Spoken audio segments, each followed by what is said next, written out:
তো এত এঙ্গেজমেন্ট যদি আপনার নামাজে থাকে, আপনার মন এদিক সেদিক যাবে? হ্যাঁ, আপনি অর্থ এক নম্বর পদ্ধতি হচ্ছে খুশু বাড়ানোর। সালাতে যখন আপনি দাঁড়াবেন, বিষ্ণু বলেন সল্লু সলাতান মুআদ্দিয়া। বিষ্ণু বলেন মনে করো যে নামাজটা পড়তেছো এটা হতে পারে তোমার বিদায়ী নামাজ, শেষ নামাজ জীবনের, হতে পারে না? ধরেন যে মাগরিবের সালাত যে আমরা আজকে পড়বো, এমন তো হতে পারে এটাই আমাদের জীবনের শেষ নামাজ। কি বলেন? এটাই শেষ চান্স, আমি একাগ্র চিত্তে আমার সালাতটাকে আল্লাহর কাছে উপস্থাপন করি। কি বলেন, পারা যাবে তো ইনশাআল্লাহ? খুশু খুদু বাড়ানোর এক নম্বর টিপস। খুশু খুদু বাড়ানোর দুই নম্বর টিপস হচ্ছে তাড়াহুড়ো না করা। আমরা অনেকে তাড়াহুড়ো করি, রুকু থেকে হুট করে দাঁড়িয়ে যাই, তারপরে সোজা হয়ে দাঁড়িয়ে না থেকে তাড়াতাড়ি সেজদায় চলে যাই। দুই সেজদার মাঝখানে ধীরস্থির ভাবে বসার কথা, আমরা না বসেই দ্বিতীয় সেজদায় চলে যাই। এই প্রবণতা আমাদের অনেকের আছে না? এটা কিন্তু নিষেধ।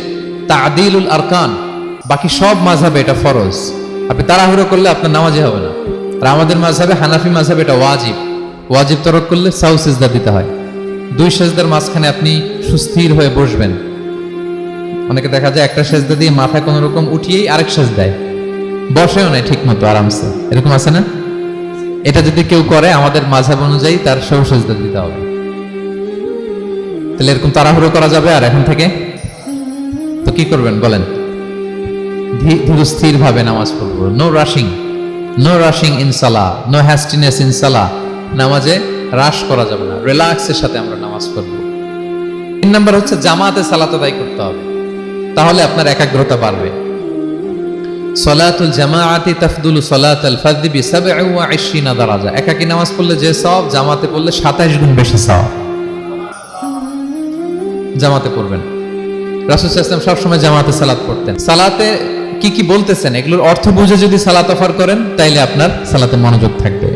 সুবহান রাব্বিয়াল আ'লা, সুবহান রাব্বিয়াল আযীম এর অর্থ কি? সূরা ফাতিহা যে প্রতিদিন পড়ি, কি সুন্দর প্রার্থনা সূচক বাক্য। এর অর্থ কি? আল্লাহ সকল প্রশংসা তোমার, আল্লাহ তুমি দয়াময় মেহেরবান, আল্লাহ তুমি বিচার দিবসের মালিক, যেদিন তোমার আরশের ছায়া ছাড়া কোনো ছায়া থাকবে না। নবীদের যে পথে চালিয়েছে ওই পথে আমাদেরকে চালাও। যারা ভ্রান্ত হয়েছে, যারা তোমার ক্রোধের শিকার হয়েছে, ওই পথে আমাদেরকে চালিও না। কি চমৎকার চমৎকার কথামালা দিয়ে আমরা এই দোয়াগুলো পড়ি। আমরা অর্থ বুঝি না বলে আমাদের হৃদয়েও টাচ করে, ঠিক কিনা? সালাতে অর্থ বুঝে সালাত অফার করার চেষ্টা করি। পাশাপাশি সালাতের সুন্নাহগুলো যেন আমরা পড়ি। সালাতের যে সুন্নাহ আছে, সুনানুস সালাহ, এগুলো যেন আমরা পড়ি, মনোযোগ আরো বাড়বে। সানাগুলো পড়বেন, ফাতিহা শেষে আওয়াজ করে আমিন বলবেন, অথবা ফিসফিসি কণ্ঠে আমিন বলবেন। বিষ্ণু সাল্লাল্লাহু আলাইহি ওয়াসাল্লাম বলেন, এটা আম্মানাল ইমামু ফাআমিনু, ইমাম আমিন বললে তোমরাও আমিন বলো, কারণ এই মাত্র একটা দোয়া করা হয়েছে। সূরা ফাতিহাটা কি? একটা দোয়া। ইযা ওয়াফাকা তা'মিনুকুম তা'মিনাল মালাইকাতি গুফিরা লাহু মা তাকাদ্দামা মিন যামবিহি ওয়া মা তাআখার। রাসূল সাল্লাল্লাহু আলাইহি ওয়াসাল্লাম বলেছেন, ইমাম যখন আমিন বলে তোমরাও তখন আমিন বলো, কারণ তোমরা যখন আমিন বলো ফেরেশতারাও আমিন বলে। আর তোমাদের আমিন আর ফেরেশতাদের আমিন যখন একসাথে হয়ে যায়, তোমাদের পূর্বের সব গুনাহ আল্লাহ মাফ করে দেয়। এটা আমিন বলা সুন্নাহ, বলবেন। নামাজ বাঁধার পরে সুন্নাত নামাজে, নফল নামাজে সানাগুলো পড়বেন। কত চমৎকার অর্থবোধক সানা আছে। আমরা তো শুধু সুবহানাকাল্লাহুম্মা বিহামদিকা ওয়া তাবারাকা ইসমুকা ওয়া তাআলা জাদ্দুকা শুধু এটাই পড়ি। রাসূল সাল্লাল্লাহু আলাইহি ওয়াসাল্লাম তাকবীরে তাহরিমে বাঁধার পরে অনেক চমৎকার চমৎকার দোয়া পড়তেন। ইন্না সলাতি ওয়া নুসুকি ওয়া মাহইয়ায়া ওয়া মামাতি লিল্লাহি রাব্বিল আলামিন। আমার সালাত, আমার ইবাদত, আমার জীবন মরণ সবটাই কার জন্য? এই দোয়াটা পড়তেন শুরুতেই। তারপর পড়তেন ওয়াজ্জাহতু ওয়াজহিয়া লিল্লাযী ফাতারাস সামাওয়াতি ওয়াল আরদা হানিফা ওয়া মা আনা মিনাল মুশরিকিন। আমার সবকিছুকে আমি এক সত্তার দিকে ফেরালাম, একনিষ্ঠ হয়ে।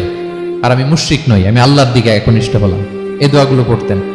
আল্লাহুম্মা বাঈদ বাইনি ওয়া বাইনা খাতায়ায়া কামা বা'আদতা বাইনাল মাশরিকি ওয়াল মাগরিব। আল্লাহুম্মা নাক্কিনি মিন খাতায়ায়া কামা ইউনাক্কা আস-সাওবুল আবয়াদু মিনাদ দানাস। আল্লাহুম্মা আগসিল খাতায়ায়া বিল মাই ওয়াস সালজি ওয়াল বারাদ। এগুলো সানা। এগুলো যে সানা আমরা জানিই না। সানা মানে হচ্ছে প্রশংসা সূচক কথা। আমরা শুধু সুবহানাকাল্লাহুম্মা বিহামদিকা এতটুকুই পড়ি। তো এত এঙ্গেজমেন্ট যদি আপনার নামাজে থাকে, আপনার মন এদিক সেদিক যাবে? হ্যাঁ, আপনি অর্থ খেয়াল করতেছেন, আযাবের আয়াত আসলে আপনি অশ্রুসিক্ত হচ্ছেন, আপনি দোয়ায়ে মাসুর পড়ছেন, আপনি সানা পড়ছেন, আপনি দীর্ঘ সময় কিয়ামুল লাইল করতেছেন, আপনার মন এদিক সেদিক ছুটবে? বলেন তো ছুটবে না। এই টিপসগুলো বিষ্ণু সাল্লাল্লাহু আলাইহি ওয়াসাল্লাম শিখিয়েছেন। এগুলো যদি আমরা পালন করি, তাহলে আল্লাযীনা হুম ফি সালাতিহিম খাশিউন, বিনম্র চিত্তে সালাত আদায়কারী হিসেবে আমরা আল্লাহর কাছে পরিগণিত হব।